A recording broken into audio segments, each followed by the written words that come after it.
वहाँ पे सामने में तालाब है जो पूरे जल कुंभी से भरा हुआ है और वो जल कुंभी यहाँ तक फैल चुकी है। ये जो नाला है वो जाम हो चुका है इसके फैलने के कारण। घर में हमारे पानी आ गया है, घर में पानी निकल रहा है क्योंकि जाम हो जा रहा है। जाम हो जाने से वजह से अब क्या बताया जाए, बीमारी देखिए हम खुद बीमार है।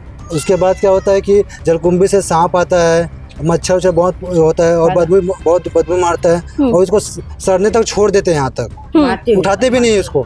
अंदर से पानी निकलता है, निगम प्रशासन भी आता है, वो देखते हैं और चले जाते हैं। उन लोग तो कुछ करते ही नहीं है, सुनवाई नहीं हो रही। तालाब वाले के साथ खड़े होकर पता नहीं क्या बातचीत करते हैं, फिर उन लोग चले जाते हैं। ये हमेशा निकलता है, दिन भर झाड़ झाड़ के हाथ हम लोग के दर्द हो जाते हैं और उन लोग है कि कोई सुनवाई करते ही नहीं है। देखो ना पानी कहाँ से निकल रहा है, देखो पूरा। और 2 जानवर भी है, उसको भी तकलीफ है।